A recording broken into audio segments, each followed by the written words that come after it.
আজ যেন মহারাজকে প্রথম থেকেই বেশ চিন্তিত দেখাচ্ছে। ব্যাপারটা কি মহারাজ? রাজকোষের অবস্থা খুবই খারাপ। প্রথমে বন্যা, তারপর খরা, একেবারে মরার উপর খাঁড়ার ঘা বসিয়ে দিয়েছে।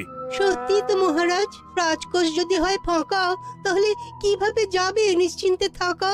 উপায় একটাই, এই অবস্থায় রাজকোষকে চাঙ্গা করতে সবাইকে এগিয়ে আসতে হবে। এবার রাজপ্রতিনিধিদের মুক্ত হস্তে দান করতে হবে। কি হলো মন্ত্রী মশাই, হস্ত মুক্ত করার আগেই হস্তে খাল ধরে গেলে মনে হচ্ছে।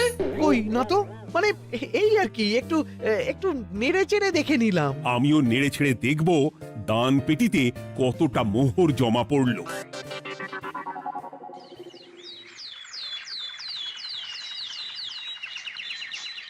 যেমন কথা তেমন কাজ। আজ একেবারে দান পেটি নিয়ে বসেছি। রাজকোষের জন্য মোহর জোগাড় করে তবেই ছাড়বো। ওই তো সভাসদরা একে একে হাজির হয়ে গেছে। দেখি কার দানের বহর কেমন। এই নিন মহারাজ, আমি একেবারে তৈরি হয়ে এসেছি। আর দেব দেব নয়, এই দেখুন দিয়েই দিয়েছি। এই তো থলির বহর দেখে তো মনে হচ্ছে মোহরের পরিমাণ বেশ ভালোই। নবাবের প্রশংসা করে গান লিখে যে পুরস্কার পেয়েছিলাম, সেই অর্থ পুরোটাই তুলে দিলাম। বাহ বাহ বাহ, বেশ বেশ। আমিও আমার গবেষণার জন্য যে অর্থ মজুদ রেখেছিলাম সেটা নিয়ে এসেছি মহারাজ। আশা করি এতেই কাজ হবে। হবেই তো, নিশ্চয়ই হবে। কিন্তু তুমি দূরে দাঁড়িয়ে পা ঘষছো কেন রাজবৈদ্য? মোহর আনুনি বুঝি? না না মহারাজ, আমি মোহর আনবো না তাই আবার হয়? তাহলে তো দিয়ে দিলেই হয়।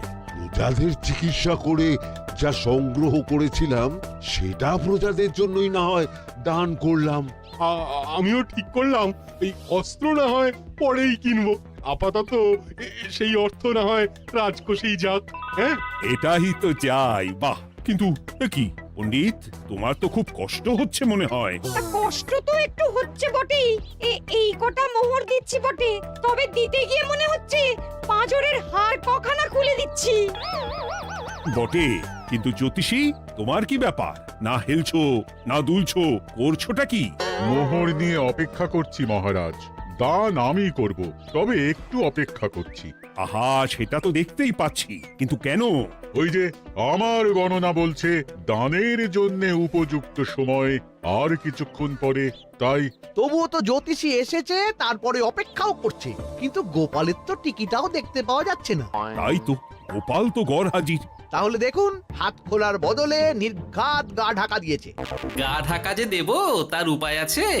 আপনাদের আশীর্বাদে যা একখানা গতর বানিয়েছি, তার একদিক ঢাকলে আরেক দিক যে খুলে যায় মন্ত্রী মশাই। সে না হয় হলো, কিন্তু মোহরের বদলে এটা কি? খাতা? নিন, এবার ছিড়ুন তবে পাতা। উমা, খাতার সাথে পাতা! মন্ত্রী মশাইয়ের কি মাথা! হ্যাঁ হ্যাঁ, যেমন নেড়ে চেড়ে দেখছেন তেমনই দেখুন, সবটাই স্মরণে চলে আসবে। ঠিক বলেছ গোপাল, এই ব্যাপারটা তো আমার আগেই মনে করা উচিত ছিল। কি ব্যাপার মহারাজ, নিশ্চয়ই ওকে ছাড় দেওয়ার জন্য কোনো ভাবনা চিন্তা করেছেন।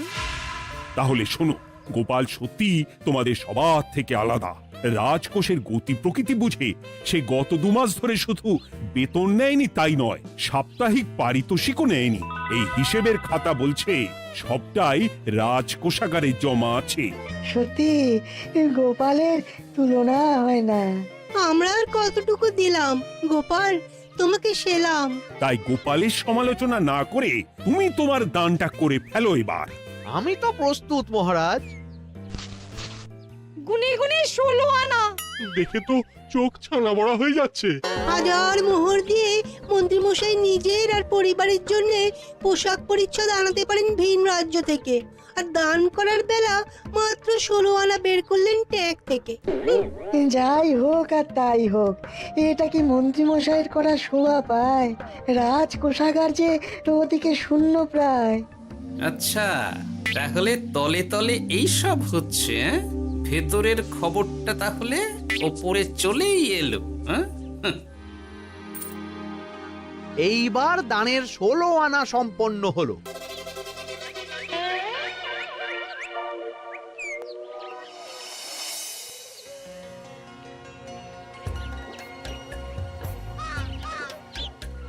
গোপাল দাদুর কাজ আছে বলতে হবে। দেখ কি সুন্দর ঝুড়ি বুনে দিচ্ছে। আমি মাঝে মাঝে ভাবি যে দাদু আর কি কি করতে পারে। ওইসব ভেবে সময় নষ্ট না করে দাদুকে দেখে শেখার চেষ্টা কর। হ্যাঁ হ্যাঁ, আমি তো সেই কথাই বলি, শিখে রাখ। হাতের কাজ শিখে রাখলে খাবার চিন্তা করতে হবে না। সে তো বটেই, যেমন তোমার চিন্তা করতে হয় না, কাজ নেই কম্ম নেই, ঝুড়ি বানাতে বসে গেলে। হ্যাঁ, গোপাল দাদু তো ভালো কাজই করছে দিদা। আবার করবে না, নিজে বিদ্যে ঝুড়ি নিয়ে ঘোরে আর তোদেরও ঝুড়ি বানানো শেখাচ্ছে। যাতে আমরা বিদ্যে ঝুড়ি নিয়ে ঘুরতে পারি। এই থাম থাম, তোদের দাদুর যদি এতই বিদ্যে তাহলে ঝুড়ি ঝুড়ি বিদ্যে যাচ্ছে কোথায়? হ্যাঁ, গোপাল দাদা চলো, তোমার ডাক পড়েছে। এই দেখো গিন্নি, বলতে না বলতেই বিদ্যের ঝুড়ি খালি করার সময় হয়ে গেছে। না না না না না, আমাকে বগল দাবা করে নিয়ে যাওয়ার কোনো দরকার নেই, আমি এমনিই যাব। তবে তার আগে ওই হাতের কাজটা সেরে নিই। হ্যাঁ,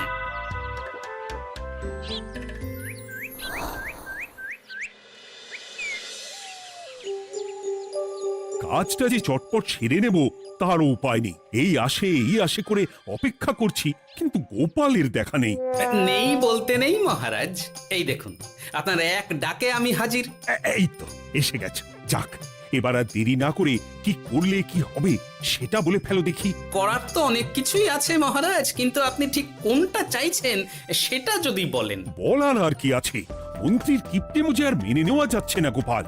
মোহ ছেড়ে শেষে কিনা আনা, তাও আবার গুনে গুনে 16টা। না না না, যেভাবেই হোক মন্ত্রীর হাত থেকে ভালো পরিমাণ মোহর গলাতে হবে, আর এই কাজ তুমিই করতে পারবে। চিন্তা করবেন না মহারাজ, ছলে বলে কৌশলে আমি ঠিক মন্ত্রী মশাইয়ের কাছ থেকে যথেষ্ট মোহর আদায় করার ব্যবস্থা করব। শুধু মুখের কথা নয়, কাজেও করে দেখাতে হবে কিন্তু। সোজা আঙুলে ঘি না উঠলে আঙুল বেঁকাতে হবে, তবে হয়ে যাবে মহারাজ। কিন্তু তুমি এতটা নিশ্চিন্ত হচ্ছ কি করে? আমার ধারণা মন্ত্রী মশাই নিজের প্যাঁচে নিজেই আটকে যেতে পারেন। কথাতেই তো আছে মহারাজ, অতি চালাকের গলায় দড়ি। দেখুন না, ওই বাড়াবাড়ি করতে গিয়ে মন্ত্রী মশাই না এবার নাকানি চোবানি খেয়ে বসেন। আরে আমি তো সেটারই অপেক্ষা করছি। শুধু অপেক্ষা করলে হবে না মহারাজ, আপনাকে আপাতত আরেকটা কাজও যে করতে হবে। সে না হয় করলাম, কিন্তু তবেটা কি? তারপরে কি হলে কি হতে পারে সেটাও একই সঙ্গে জানিয়ে দিচ্ছি। সবটাই ভালো করে বুঝে নিন তাহলে। হ্যাঁ,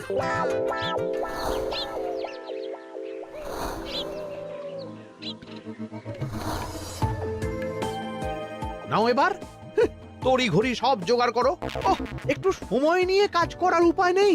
কি হয়েছে গো, তুমি নিজের মনে গজগজ করছো, কেমন যেন আনজান করছো গো। সে কি আর সাধে করছি, যত তাড়াহুড়ো এখনই পড়ে গেল।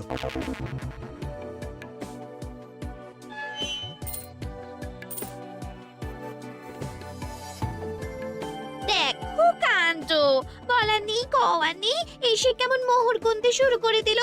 আরে তুমি আর কি বুঝবে, তুমি তো বলেই খালাস, আমাকেই তো সব সামলাতে হবে নাকি? সামলাচ্ছটা কি সেটাই তো বুঝতে পারছি না। মহারাজ খবর পাঠিয়েছেন রাতে বস্ত্র বোঝাই নৌকো আসবে ঘাটে, আর সেই নৌকোতেই রাজপ্রাসাদের প্রয়োজনীয় জিনিসের সাথে তোমার বায়না করা রকমারি শাড়ি, পট্টবস্ত্রের গাঁটরিও থাকবে। ও মা, তাই বুঝি, কি মজা কি মজা। সে তো হবেই, নিজের জিনিস খালাস করতে হবে নিজের ট্যাঁকের মোহর দিয়ে, তাই সাত তাড়াতাড়ি মোহর গুনতে বসে গেছি। তোমার মজা আমার সাজা।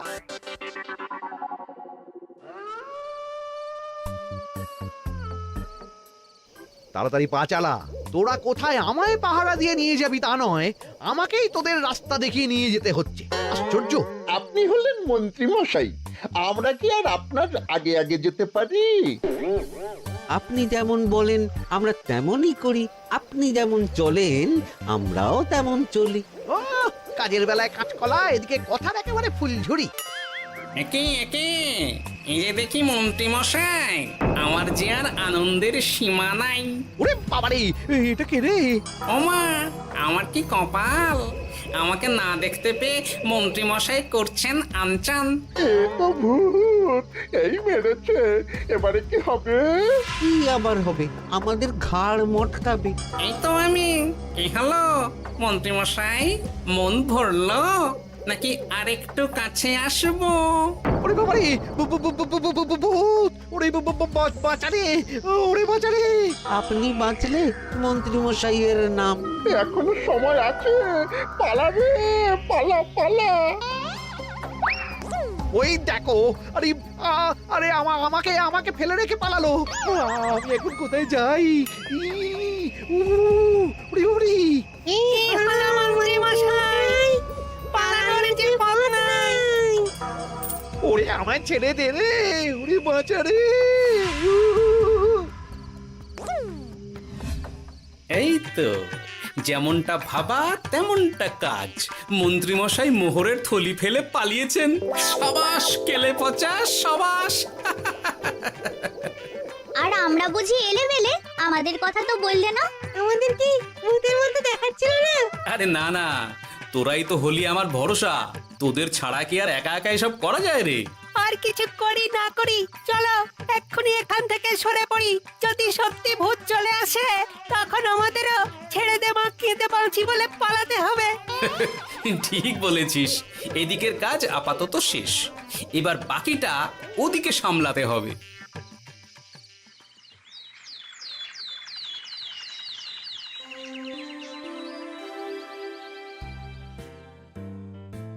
আরে আরে আরে, মন্ত্রীর এ কি অবস্থা! যেন সাক্ষাৎ কাকতাড়ুয়া। করো করো, যত খুশি রসিকতা করার করো। সময় যখন খারাপ যায়, সবাই তখন খোঁচা দেয়। কিন্তু রাতারাতি মন্ত্রী মশাইয়ের হলোটা কি? মা, মন্ত্রী মশাইয়ের কি জানি কি হলো হঠাৎ? শুকনো বিপদ নাকি কোনো উৎপাত? উৎপাত বলে উৎপাত। মোহরের থলি চুরি হয়ে গেছে কাল রাতে। ওহ, থলে ভর্তি মোহর। এখনো ওদের ঝনঝন আওয়াজ যেন কানে বাজছে। চুরি? কিন্তু কিভাবে? তখন বুঝিনি, কিন্তু এখন বুঝতে পারছি। এখন নতুন কায়দা বেরিয়েছে, ভয় দেখিয়ে চুরি। ভূতেরা আমাকে ঘিরে ধরলো, আর আমিও প্রাণে বাঁচতে মোহরের থলি ফেলে রেখে ছুটে পালালাম। না হলে আর কি করতাম? ভূতের সামনে বসে আগডুম বাগডুম খেলতাম। মোহরের থলি ফেলে পালিয়েই যখন গেছো, তখন এটাকে আর চুরি বলা যায় না মন্ত্রী। আর তর্কের খাতিরে যদি বলি চুরি হয়েছে, তবে তো আরো গন্ডগোল। কিসের গন্ডগোল? যেখানে রাজ্যের মন্ত্রীরই মোহরের থলি চুরি হয়ে যাচ্ছে, সেখানে সাধারণ মানুষের নিরাপত্তা কোথায় মহারাজ? এই মরেছে, গোপাল যে আবার উল্টো প্যাঁচা ফেলে দিল। গোপাল ঠিকই বলেছে মন্ত্রী, তোমার কাজে গলদ আছে। তবু চুরি যখন গেছে, তখন তো তা উদ্ধার করতেই হবে। কিন্তু অত মোহর একসঙ্গে দেখে কারোর কি মাথা ঠিক থাকবে মহারাজ? যে ওই থলি পাবে সে ঠিক ওটা সরিয়ে নেবে। আমি পথে বসে গেলাম মহারাজ। মাথায় হাত দিয়ে বসে না থেকে বরং এমন কিছু উদ্যোগ নাও যাতে তোমার খোয়া যাওয়া মোহর তোমার কাছেই ফেরত আসে। আমাকেই উপায় বের করতে হবে। আমার কি এখন আর মাথা ঠিক আছে? এখনই আর এমন কি হয়েছে মন্ত্রী মশাই? মাথা খারাপের আরো কত কি বাকি আছে। খালি দেখতে থাকুন আর নিজের ফাঁদে নিজে পড়তে থাকুন। হয়েছে হয়েছে, খুব হয়েছে। নাও, এবার যেটা ঘোষণা করার সেটা করো, আর আমাকে ধন্য করো। শোনো শোনো শোনো, মন্ত্রী মশাইয়ের মোহরের থলি খোয়া গেছে। শোনো শোনো শোনো, যে ওই খোয়া যাওয়া মোহরের থলি উদ্ধার করে দেবে, তাকে মন্ত্রী মশাই নগদ 10টা মোহর উপহার দেবেন। শোনো শোনো শোনো। ওরে বাবা, কি হলো এটা? এটা কি হলো? মোহর দেব আমি, আর তোর বাহাদুরি হচ্ছে। 10টা বড্ড বেশি হয়ে যাচ্ছে। কমা কমা, এক্ষুনি কমা বলছি। ঠিকই তো, আমি এক্ষুনি কমিয়ে ওটা 8টা করে দিচ্ছি। মন্ত্রী মশাইয়ের বিশেষ ইচ্ছে 10টার পরিবর্তে উনি 8টা মোহর দেবেন, তাই বা কম কি? আবার কি? ও ও, আচ্ছা আচ্ছা, মন্ত্রী মশাই 5টা মোহর আনন্দের সঙ্গে দেবেন। এবার খুশি? বলতে বলেছি বলে যা মুখে আসছে তাই বলে দিচ্ছে। যার যাবে তার যাবে, তাতে আর ওদের কি? 5টা মোহরও মন্ত্রীমশাইয়ের বেশি হয়ে যাচ্ছে মনে হয়। তবু যদি মোহরের থলি খুঁজে পাওয়া যায়। এমন আর কে আছে যে 5টা মোহরের জন্য 1 থলি মোহর ফেরত দেবে? তাহলে তো মন্ত্রী মশাইয়ের মোহরের থলি ইতিহাস হয়ে গেল। ইতিহাস তো বদলাতেও পারে। এই যে যেমন মোহর ভর্তি থলি ফেরতও চলে আসতে পারে। ওই তো আমার মোহরের থলি, ওটা আমার। রাস্তায় কুড়িয়ে পেলাম তাই দিয়ে গেলাম। তবে এবার আপনি আপনার কাজটা করে দেখান। আমার আবার কি কাজ? ওই যে কানাঘুষো শুনলাম যেন আপনি নাকি কি একটা ওই পুরস্কারের ঘোষণা করেছেন। 10টা নয়, 8টা নয়, 5টা মোহর। তাও আবার নগদ। পাওনা গন্ডা বুঝে নেবার বেলায় একেবারে কান খাড়া করে আছে। এই নাও 5টা মোহর, গুনে নাও। পরে আবার অন্য কোনো ফন্দি ফিকির বের করো না যেন। এই ব্যাপারে কি আর আপনার কোনো ভুল হবে মন্ত্রী মশাই? যা পাই তাতেই মন ভরাই।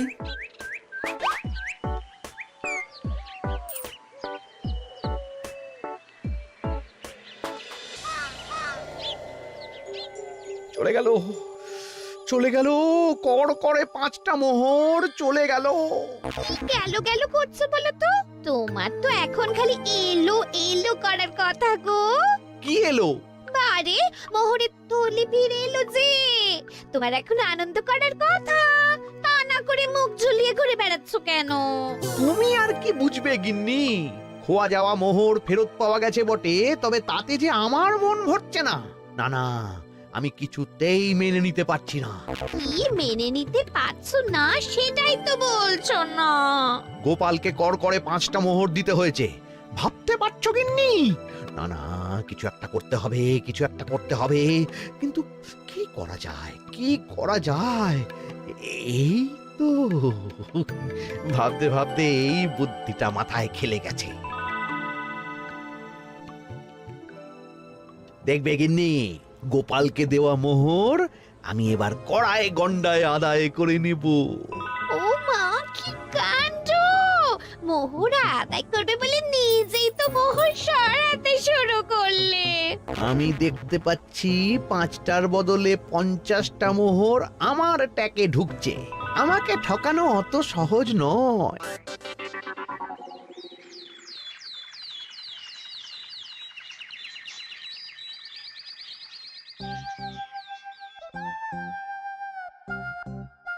এই তো মন্ত্রী হাজির। এত সহজে যে তুমি মোহরের থলি ফেরত পেয়ে যাবে সেটা না আমি সত্যি ভাবতে পারিনি। সবই মন্ত্রী মশাইয়ের ভাগ্য। ভাগ্যলিপি কি কেউ বদলাতে পারে মহারাজ? আমার তো মনে হয় ওটা ওনার কর্মফল। অন্যের ভালো করলে নিজের ভালো হয়। মন্ত্রী মশাই করবেন ভালো, তাই ভাবি কি দিন এলো। তো তুমি কি কিছু বললে গোপাল? না না, আমি তো ওই মনে মনে ভাবছিলাম আর কি। সব ভালো যার শেষ ভালো। সে তো বটেই। তা মন্ত্রী, এবার তুমি স্বস্তি পেয়েছো তো? না মহারাজ, স্বস্তির থেকে অস্বস্তি বেশি হচ্ছে। সে কি? কেন কেন? আমার মোহরের থলিতে 1000 স্বর্ণ মুদ্রা থাকার কথা, কিন্তু আমি গুনে দেখছি তাতে আছে 950টা মোহর, অর্থাৎ 50টা কম। তাহলে নিশ্চয়ই বাকি মোহরগুলো যে ওই থলি উদ্ধার করেছে সেই সরিয়েছে। তার মানে তুমি বলতে চাইছো গোপাল? এটা নিয়ে কি আর কোনো সন্দেহের জায়গা আছে মহারাজ? না না না না, সত্যি আমার আর কোনো সন্দেহ নেই। আমার ফন্দি কাজে লেগে গেছে মনে হচ্ছে। মহারাজকে ঠিক বোকা বানিয়ে ফেলেছি। তাহলে এবার আমি পরিষ্কার বুঝতে পারছি যে গোপাল, হ্যাঁ, গন্ডগোলটা গোপালই করেছে। মোহরের পরিমাণ যেহেতু মিলছে না, তাই এই মোহরের থলি তো তোমার নয়, অন্য কারুর। আর গোপাল সেটাই উদ্ধার করেছে। তোমার মোহর ভর্তি থলি তো এখনো তাহলে বেপাত্তা। তার মানে? মানেটা আমি না হয় বলি। এই মোহরের থলি যদি কেউ দাবি না করে তবে সেটা রাজকোষে জমা হয়ে যাবে। আরে আরে আরে, আরে আমি কখন বললাম যে 50টা মোহর কম হলে আমার চলবে না? আরে ওটা তো আমারই মোহরের থলি। না না মহারাজ, আমি কম মোহরেই কাজ চালিয়ে নেব। আমার থলি আমায় দিয়ে দিন মহারাজ। তাহলে এখন কি করি গোপাল? এটা কি মন্ত্রীমশাইকে দেওয়া যায়? তা কি করে হয় মহারাজ? অন্যের জিনিস মন্ত্রীমশাই আত্মসাৎ করবেন, সেটা কি আপনি মেনে নেবেন? না না না, তাই আবার মেনে নেওয়া যায় নাকি? যাও মন্ত্রী, তুমি বরং আরেকবার তোমার আসল থলি খোঁজার চেষ্টা করো। আর চেষ্টা করলে কি না পাওয়া যায়? কপাল কপাল, সবই আমার কপালের দোষ। মন্ত্রীমশাইয়ের সব গন্ডগোল হয়ে গেছে, এখন সামলাতে সময় লাগবে মনে হচ্ছে। কিন্তু আপনার সামনেও যেন কিছু একটা হচ্ছে মনে হচ্ছে। হচ্ছে বই কি, তবে আমি ভাবছি অন্য কথা। কি কথা মহারাজ? আচ্ছা গোপাল, তুমি আগে থেকে কি করে বুঝেছিলে যে মন্ত্রী এরকমই কিছু একটা বলতে পারে, আর তার জন্য এই রকম জবাব দিতে হবে? আমাকে তো সবটাই আগে থেকে শিখিয়ে পড়িয়ে রেখেছিলে। মন্ত্রীমশাইয়ের সঙ্গে সংসার করছি সে তো কম দিন হলো না মহারাজ, তাই আমি কি করলে উনি কি করতে পারেন সেটা আমার জানাই ছিল। যাক, অতি লোভে মন্ত্রীমশাই ঘটি হারিয়েছেন, তাতে আখেরে রাজকোষেরই সমৃদ্ধি হয়েছে, সেটাই ভালো। সাধে কি আর বলে, যার শেষ ভালো তার সব ভালো। সব নয় মহারাজ, 16 আনাই ভালো।